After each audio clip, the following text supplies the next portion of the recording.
Hello everybody, thank you. To start, I'd first like to recognise the Wadawurrung people where I live and work, and I'd also like to acknowledge First Nations peoples all over the lands that we are joining in this discussion. I pay my respect to the elders past and present, and I'd also especially like to honour the future elders, the children and young people. Together, we're all doing the work to support the next generation of elders, that they grow up strong in themselves and fulfil their hopes and dreams and continue to carry the cultures, languages and stories and share these knowledges with the world. I'm from Wotjobaluk country, the Wagaya language group in Western Victoria in Australia. My experience is mostly across social and emotional wellbeing, early childhood development and promoting Indigenous media representation and strategies for increased media literacy.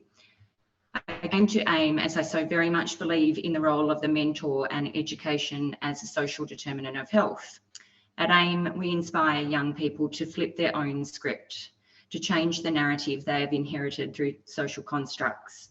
We believe in giving young people the stage to show that they're not the problem, they're in fact the solution. The learning intended is to rewrite how we look at failure, how we look at ourselves, to cast off shame whilst being taught forgiveness and empathy and caring for those around them and also the world. We teach young people that those within their and then those in their immediate ecosystem to use imagination as the beginning of all thought. We share stories to inspire and provide hope, to create media literacy and access to global knowledges and complex thinking. And we teach young people that they have the power of writing and rewriting their own stories, particularly when looking at significant issues such as inequality and climate injustice. We believe in the power of the mentor and that we are all mentors, but particularly in the voice of young people themselves. AIME's work has been transforming education from the inside and providing more access to opportunities for Indigenous and other young people globally that have historically been marginalised. And it is much art as it is science to unlock their potential to build bridges between them and the opportunities of the world. Following the Uluru Statement of the Heart in 2019, which is central to the Indigenous-led movement to progress constitutional reform in Australia, a group of Aboriginal and Torres Strait Islander young people gathered in northeast Arnhem Land for a youth forum at Garma Festival hosted by Yofi Yindi Foundation. The forum resulted in a declaration for the Prime Minister and the Education Ministers across Australia called the Imagination Declaration. I've shared the full transcript, but I'll provide some of the words with you today, as I think it summarises it really nicely. Today, we ask you to imagine what's possible.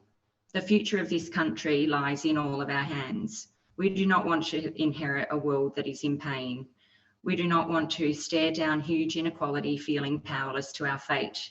We do not want to be unarmed as we confront some of the biggest problems faced by the human race, from rising sea levels, which will lead to significant refugee challenges, to droughts and food shortages, and our own challenges around a cycle of perpetuated disadvantage. It's time to think differently. With 60,000 years of genius and imagination in our hearts and minds, we can be one of the groups of the people that transform the future of life on Earth for the good of us all. We can design the solutions that lift islands up in the face of rising seas. We can work on creative agricultural solutions that are in sync with our natural habitat. We can re-engineer schooling, we can invent new jobs and technologies, and we can unite around kindness. We are not the problem, we are the solution. We don't want to be boxed, we don't want ceilings. We want freedom to be whatever a human mind can dream. Expect us to continue carrying the custodianship of imagination, entrepreneurial spirit and genius.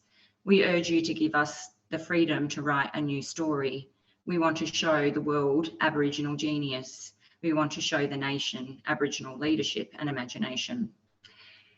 So when COVID hit last year in 2020, we could no longer be on school and university campuses. We had to get even more imaginative. In 2 days, AIME turned around a YouTube live stream Imagination TV, bringing the mentors into the homes and on screens of kids every weekday. The show was hosted by the young people themselves, and it centered the mentors and provided access to higher ordered thinking. We've continued reshaping our strategy around imagination and created Imagination University. And this is a free online university that I urge you all to check out on amentoring.com.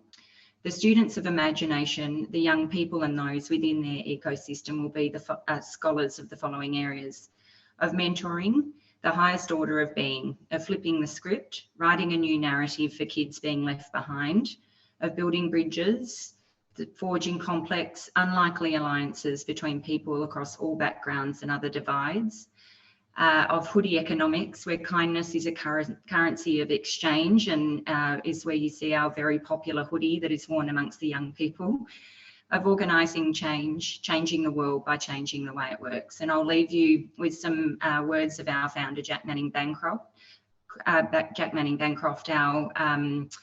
our founder and Australia's youngest ever honorary doctorate. We believe in a free world, free ideas, free knowledge, free minds. Our ultimate goal is to eventually leave behind an imagination library of tools, from art to books to films, that is free, that humankind built for each other, for today, for tomorrow, for all of us. Thank you.